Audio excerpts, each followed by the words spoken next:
Let's hop in the pickup and go check on a few of the cornfields. I'd like to share with you my story of how I got where I am in ag, as well as the stories of a few more of my friends. Let's go for a ride. Hey there, thanks for turning down my road. If this is your first time here, my name's Carl, and you've picked the perfect time of year to come ride along. My little brother and I both work for local farmers full time, but we both also farm together with our cattle herd and our hay operation. Everybody's involved, from the smallest to the biggest. If you don't have the joy of farming yourself, I'd love to help you experience it through this channel. Whatever your background, you found the right place. This is Dodge Brothers Farm and Ranch. What an absolutely gorgeous day. It's just a wonderful day to get outside, walk around in the fields a little bit, and check on the corn, see how it's doing. So welcome back. This is the second half of a two-part series on how to get into farming. Last time we heard from some friends of mine who did not grow up in farm families, had no connection to agriculture or no previous experience, and found their own ways into farming. They told some amazing stories, and I'm really proud of them and what they're doing now. If you haven't seen that video, you need to go back. I just posted it just a few days ago. You need to go back and watch that one too. Now I'm going to tell you a little bit more of my backstory and where I came from and how I got to where I am today in farming.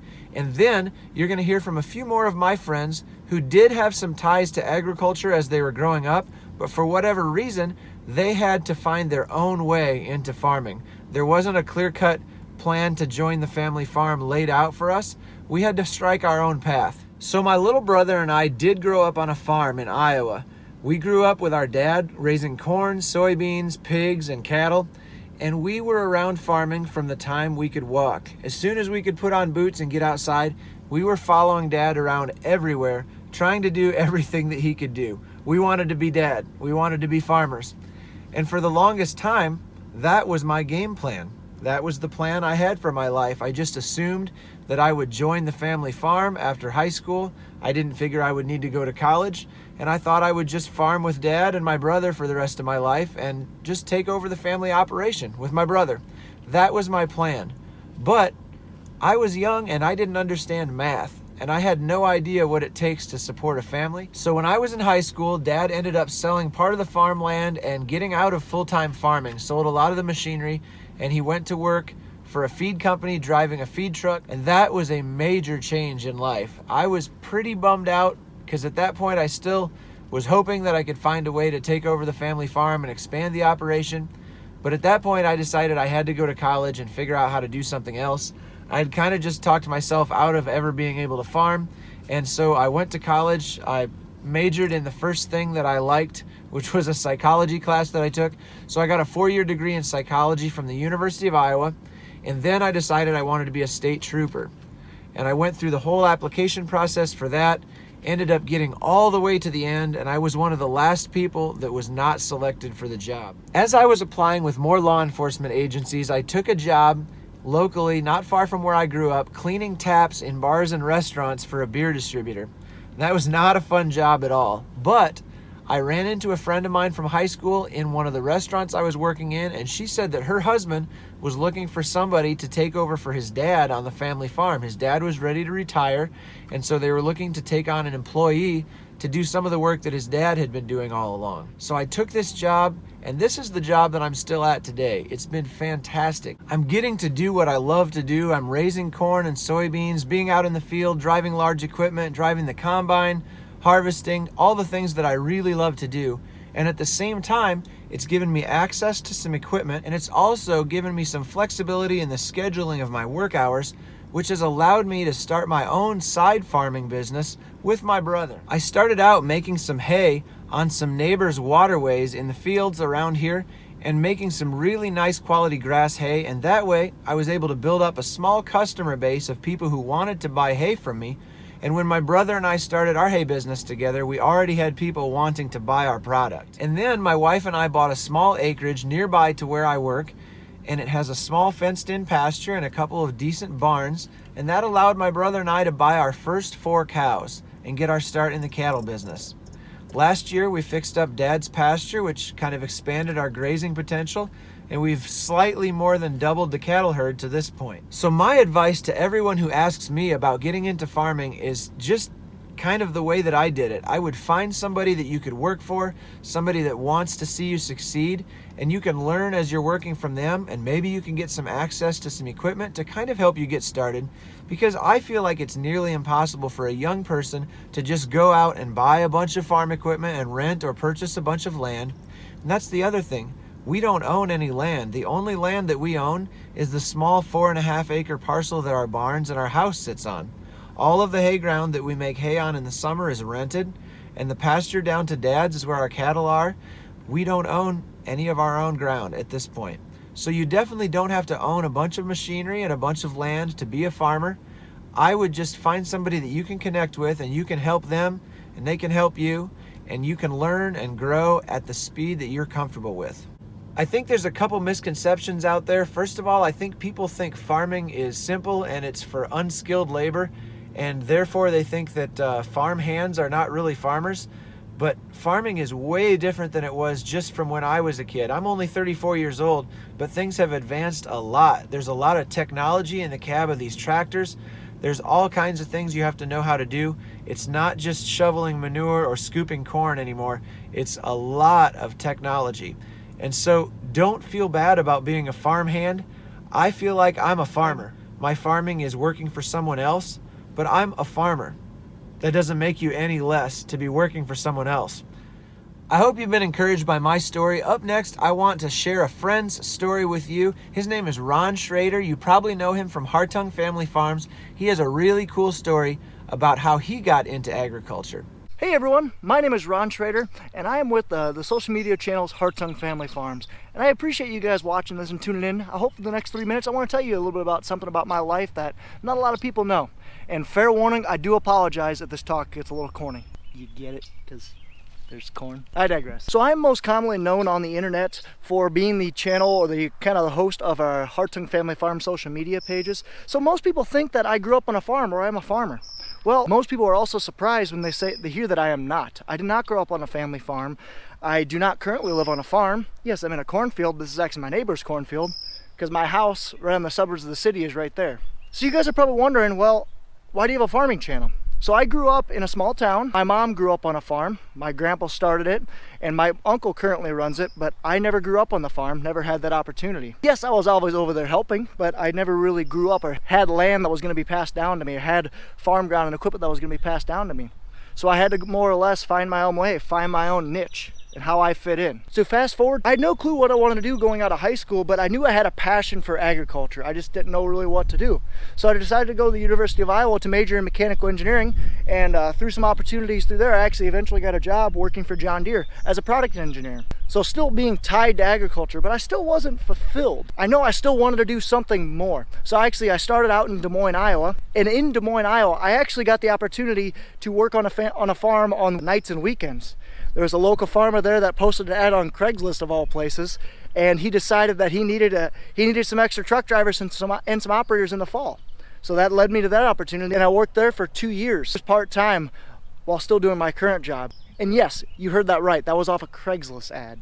It's kind of cool. And that farmer I'm actually still friends with today. I just talked to him last week actually. During my second year working there, he actually offered me a full-time employment if I chose to take it, because I really did enjoy working on the farm. So it doesn't matter what you're doing in life, what job or profession you have, if you are involved in agriculture and have a passion for it, do something about it. Like I said, I was just scrolling through Craigslist one fall day and I saw this ad for needed fall help.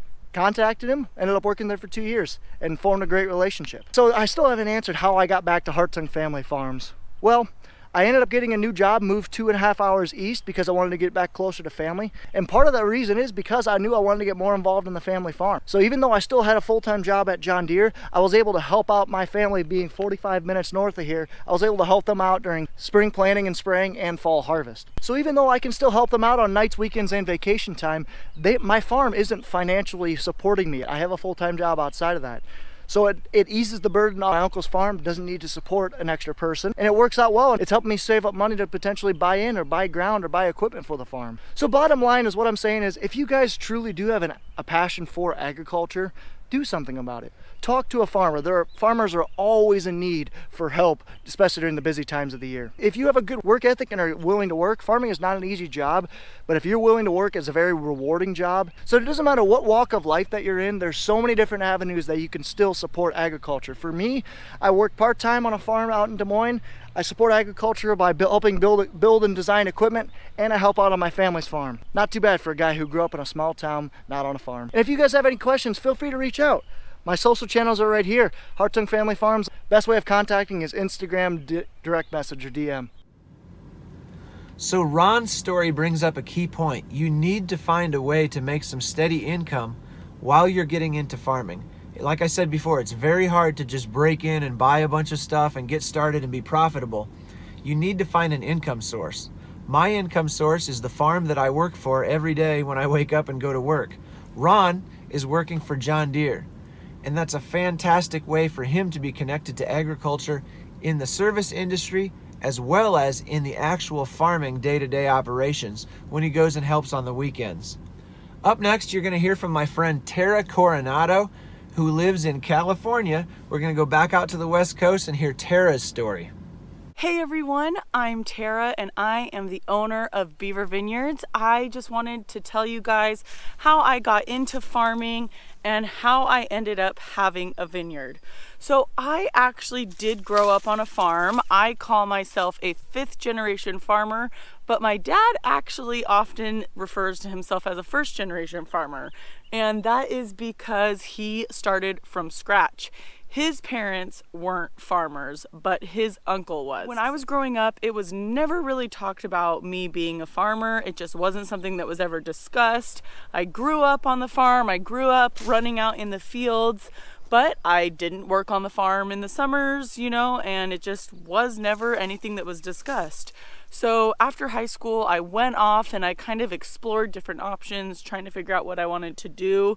And it actually took me a couple years to end up back at the farm. For a while, I thought I wanted to be a teacher, but I just kind of felt this pull back to the farm, back to the farm. So after being gone for quite a while, I came back to the farm. But when I got here, my parents really encouraged me to do something else. They didn't want me growing the crops that they grew. They just felt like I should be doing something new, something that I wanted to do, and they wanted to see me be successful. So I ended up finding mentors and I took some classes and I landed on a vineyard. My family has absolutely no background in vineyards. They grow a lot of row crops. They grow a lot of crops that you have to plant every single year. So this was a whole new world for me. And it was definitely a struggle because, like I said, I knew absolutely nothing. I had to find mentors. And about 2 or 3 years in, so I guess 2 years in, my bank actually told me they could no longer help me. So I went into this absolute panic that I was going to run out of money. I wasn't going to be able to make it to my first harvest because for a vineyard, you have to make it to your 3rd year to get a first harvest. So I've definitely had this roller coaster ride. I ended up almost with no loan for like 5 months. I had to switch banks. It was a very scary time. Luckily, it happened during winter when things are slower, but I do have an amazing family that helped me as much as they could. I was able to get a new loan, and this year will be my very first harvest. So farming can be tough. It will be tough, but if it's something you want to do, you can definitely do it no matter what background you come from. Whether you come from a farming family or you don't, you can do this. I hope you guys enjoyed this video. If you want to follow along with my farming journey, you can find me on YouTube and Instagram under Beaver Vineyards. So I'm really excited for Tara's first grape harvest. I hope it goes great. I hope you'll be watching on Instagram and following along with her on YouTube.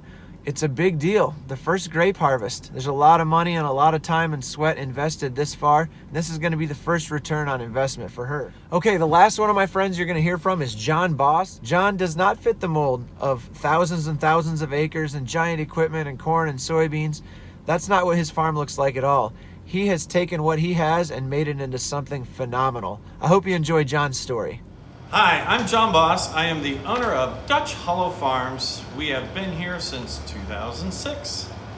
So, a brief history on Dutch Hollow and how we kind of got to this point. I was born in Southern California, which my parents immigrated from the Netherlands in 1960, and he became one of those milking kind of guys by hand.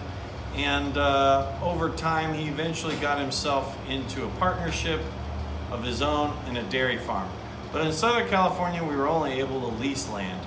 Fortunately, in 1982, when I was just a mere 11 years old, we were able to purchase a dairy farm here in Modesto, California, and we have been in Modesto ever since. I graduated from a local high school and from a local college, and I had aspirations of doing many, many different types of things, but I was called to go to work at the dairy farm, which I was okay at it, I was good at it, but to say that it was my passion probably wasn't what it was. So I was farming on the side, and then this place kind of fell into my lap in 2006, where we started a pumpkin patch. And over the many, many years, it has evolved into so many different things. In those days, we would just purchase our pumpkins and we would sell them, obviously, with a marked up price. But right now, we're currently growing just 20 acres of pumpkins, which our pumpkin patch alone sells approximately 20 to 25 semi-loads of pumpkins each and every single year. So we have a lot to do around here. But we don't only just do that. We have a tulip farm in the spring where you can come out and pick your own tulips. And then we transition to another thing here at the farm called Baby Animal Days, which has turned out to be super successful. To put it into shorter words, we are an ag tourism farm. And we are one of the few farmers that will actually allow people to come to our farm and visit everything, whereas most farmers tend to not want to do that. We are currently right now planting pumpkins, but we're also doing a sunflower U-pick farm. We can see ourselves expanding into more and more great things, but for now, we've got something almost every month of the year, with the exception of December and January. So we are very busy here at all times, and hope that you can check us out. You can follow us on all the social medias, and we're just at Dutch Hollow Farms here on Instagram, Facebook. We're actually on Twitter, but nobody follows Twitter. So our website is DutchHollowFarms.com, and I hope someday you can check us out. Thanks for contributing, John. That was really cool. I hope you guys enjoyed his story. I'm just so impressed with John's ability to take what he has available to him and make it into something so marketable. So many people are disconnected from agriculture that there is a major hunger for knowledge and experience in farming out there, and John's providing that by letting people come onto his farm and experience the farm for themselves. That's really cool what he's doing. So whether or not you're actually interested in getting into agriculture, I hope you've enjoyed this video, and I hope you've taken something about life away from this process. So there was one more person that I was hoping I could have be part of this video project, but I wasn't able to get in touch with him in time to make it happen. His name is Andy Detweiler, and he goes by The Harmless Farmer. You can look him up on Instagram and YouTube. He has a great YouTube channel, and it's a play on words. Harmless, armless. He doesn't have arms from the shoulders on down, but he's still farming. He has not let that stop him. He's doing everything with his feet. It's fantastic. It's so fun to watch his videos. He's such an inspiration to so many people. Watching him drive a tractor with his feet, hook up equipment with his feet, turn wrenches and bolts with his feet. He's never wearing shoes because he needs to be able to grab things with his toes, but he has not let anything stop him. So if you think for whatever reason that you can't do something that you're passionate about, I would ask you to go take a look at The Harmless Farmer, his YouTube channel, his Instagram. You will be inspired. You can do absolutely anything if you have a passion for it and if you set your mind to it and you're determined. So find some mentors, find a place that you can plug in, and find your next step. Let me end with one final piece of advice that I just thought of. If you can learn how to weld or do fabrication, you can save a farmer a lot of money and become very valuable to them. You wouldn't believe how much money farmers have to spend every year getting repairs made. So if you can get into some diesel mechanic training, or if you can get into some welding and fabrication training to do some of those things, you can become extremely valuable to a farmer. So I hope you've enjoyed this video project. I hope you've taken something away from it. You can follow me on Instagram at Dodge Brothers Farm. You can follow me on YouTube by subscribing to this channel, and I put out a video or two every week and show you what we're doing on the farm that week and try to teach you about farming as we're going. Also, please make sure to subscribe and follow along with all the people that contributed to this video. They all have great social media platforms of their own, and they would appreciate your support as well. Thank you so much for watching. Thanks for hanging out. I'll see you next time.